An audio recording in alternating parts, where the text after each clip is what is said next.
Good evening, everybody. Uh, I just got home and I was thinking about this book, The Four Agreements, on and off for the past couple weeks. And I was thinking about words being spells and just how people use their words and the language that they use. And that, English isn't just, you know, it's not just one language. It consists of many languages, and there's different languages that lead you around in life. And I guess it's implicit of like attitudes, but each attitude has its own language. So I wanted to read chapter 2 with you guys because I think that speaks a lot on it. It's called Be Impeccable with Your Word. And it starts off, the first agreement is the most important one and also the most difficult one to honor. It is so important that with just this first agreement, you will be able to transcend to the level of existence I call heaven on earth. The first agreement is to be impeccable with your word. It sounds very simple, but it's very, very powerful. Why your word? Your word is the power that you have to create. Your word is the gift that comes directly from God. The Gospel of John and the Bible, speaking of the creation of the universe, says, "In the beginning was the Word, and the Word was with God, and the Word is God." Through the Word you express your creative power. It is through the Word that you manifest everything. Regardless of what language you speak, your intent manifests through the word. What you dream, what you feel, and what you really are will all be manifested through the word. The word is not just a sound or a written symbol. The word is a force, and it is the power you have to express and communicate, to think, and thereby to create events in your life. You can speak what other animal on the planet can speak.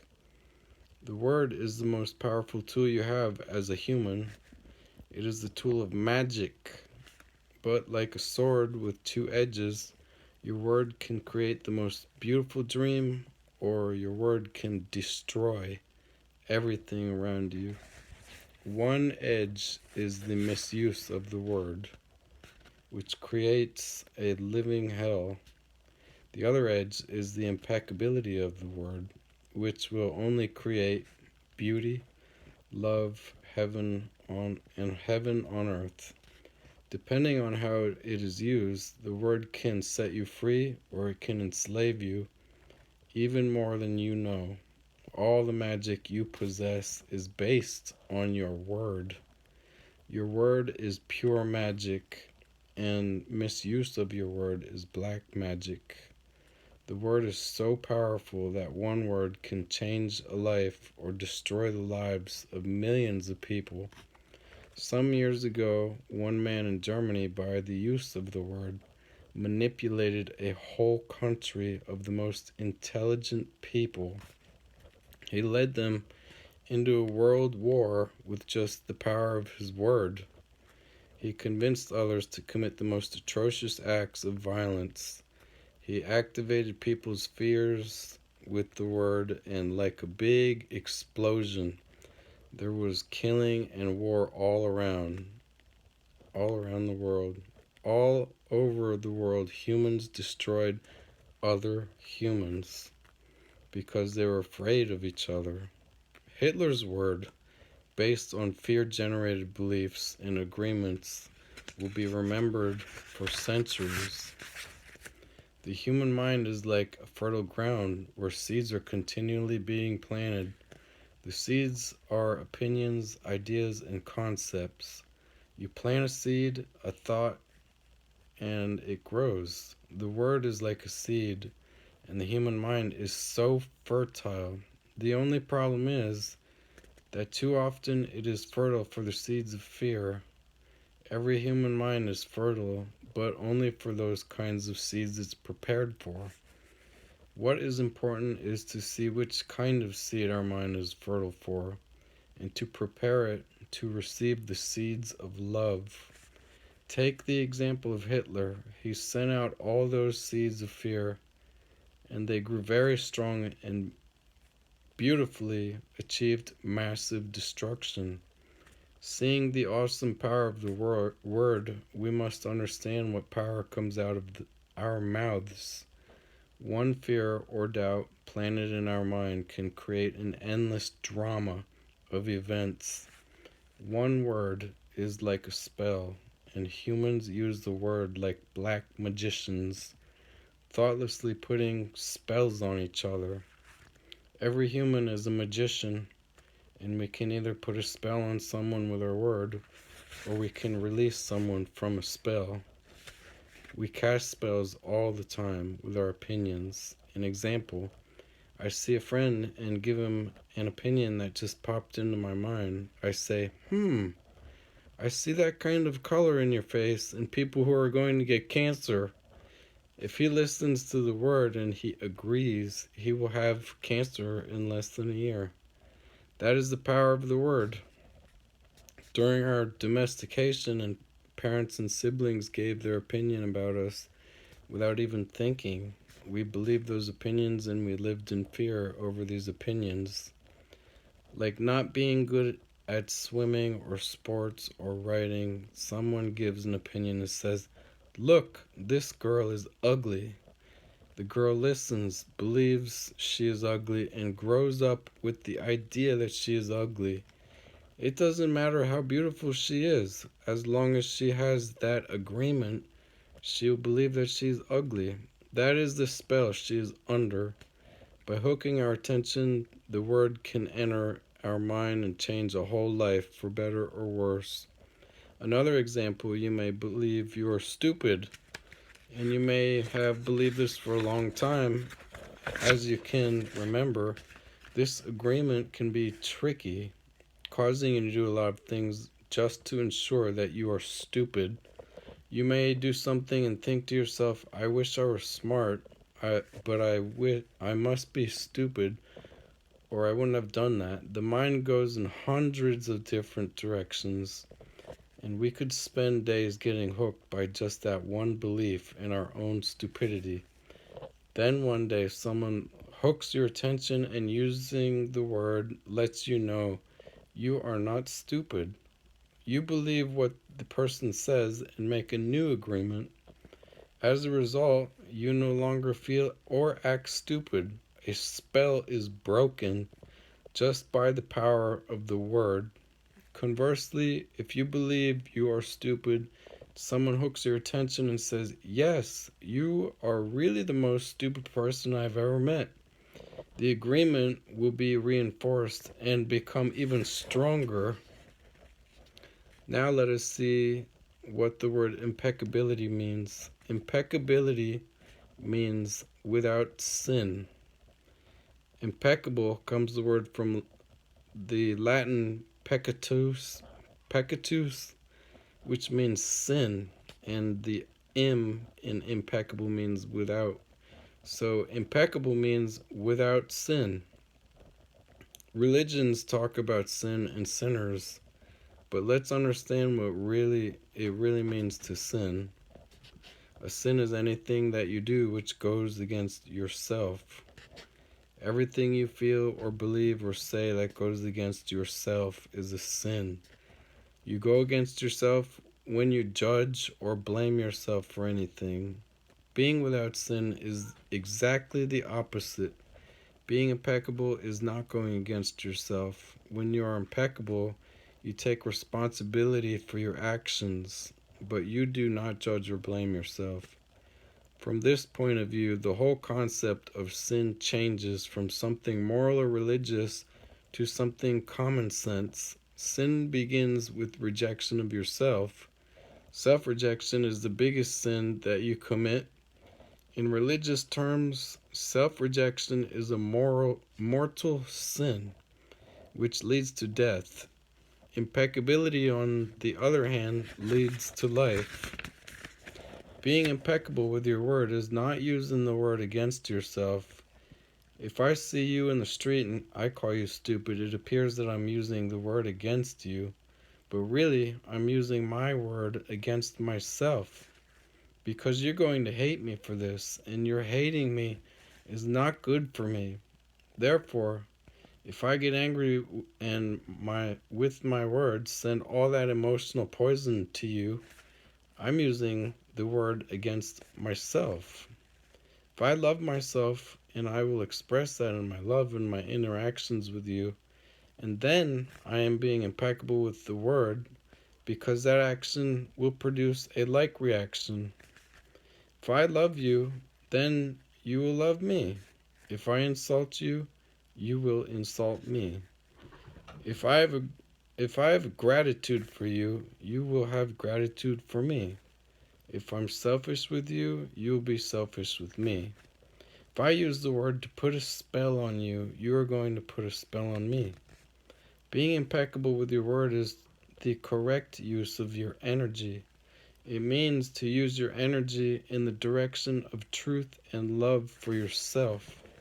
If you make an agreement with yourself to be impeccable with your word, just with that intention, the truth will manifest through you and clean all the emotional poison that exists within you. But making this agreement is difficult because we have learned to do precisely the opposite. We have learned to lie as a habit of our communication with others, and more importantly, with ourselves. We are not impeccable with the word. The power of the word is completely misused in hell. We use the word to curse, to blame, to find guilt, to destroy. Of course, we also use it in the right way, but not too often. Mostly we use the word to spread our personal poison, to express anger, jealousy, envy, and hate. The word is pure magic, the most powerful gift we have as humans. We use it against ourselves. We plan revenge. We create chaos with the word. We use the word to create hate between different races, between different people, between families, between nations. We misuse the word so often, and this misuse is how we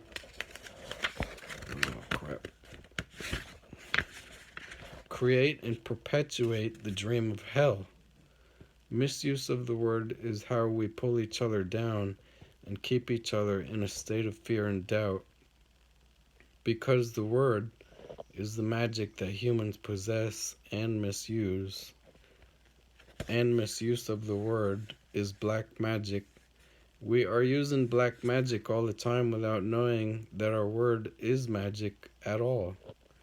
There was a woman, for example, who was intelligent and had a very good heart. She had a daughter whom she adored and loved very much. One night she came home from a very bad day at work, tired, full of emotional tension, and with a terrible headache. She wanted peace and quiet, but her daughter was singing and jumping happily. The daughter was unaware of how her mother was feeling. She was in her own world, in her own dream. She felt so wonderful, and she was jumping and singing louder and louder, expressing her joy and her love. She was singing so loud that it made her mother's headache even worse. And at a certain moment, the mother lost control. Angrily, she looked at her beautiful daughter and said, "Shut up. You have an ugly voice. Can you just shut up?" The truth is that the mother's tolerance for any noise was non-existent. It was not that the little girl's voice was ugly, but the daughter believed what her mother said in that moment, and she made an agreement with herself. After that, she no longer sang because she believed her voice was ugly and would bother anyone who heard it. She became shy at school, and if she was asked to sing, she refused. Even speaking to others became difficult for her. Everything changed in the little girl because of this new agreement. She believed she must repress her emotions in order to be accepted and loved. Whenever we hear an opinion and believe it, we make an agreement, and it becomes part of our belief system. This little girl grew up, and even though she had a beautiful voice, she never sang again. She developed a whole complex from one spell. This spell was cast upon her by the one who loved her the most, her own mother. Her mother didn't notice what she did with her word. She didn't notice that she used black magic and put a spell on her daughter. She didn't know the power of her word, and therefore she isn't to blame. She did what her own mother, father, and others had done to her in many ways. They misused the word. How many times do we do this with our own children? We give them these types of opinions, and our children carry that black magic for years and years. People who love us do black magic on us, but they don't know what they do. That is why we must forgive them. They don't know what they do. Another example, you awake in the morning feeling very happy. You feel so wonderful. You stay 1 or 2 hours in front of the mirror making yourself beautiful. Well, one of your best friends says, "What's happened to you? You look so ugly. Look at the dress that you're wearing. You look ridiculous." That's it. That is enough to put you all the way down in hell. Maybe this girlfriend just told you this to hurt you, and she did. She gave you an opinion with all the power of her word behind it. If you accept the opinion, it becomes an agreement, and you put all your power into that opinion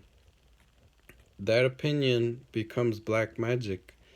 These types of spells are difficult to break. The only thing that can break a spell is to make a new agreement based on truth.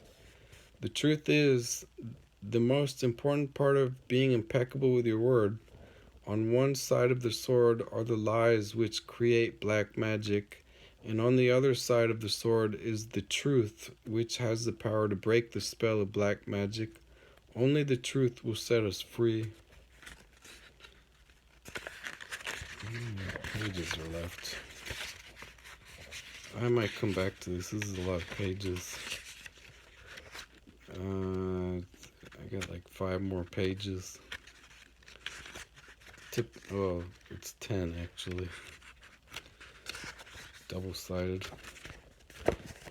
Alright. I just felt like reading some of that.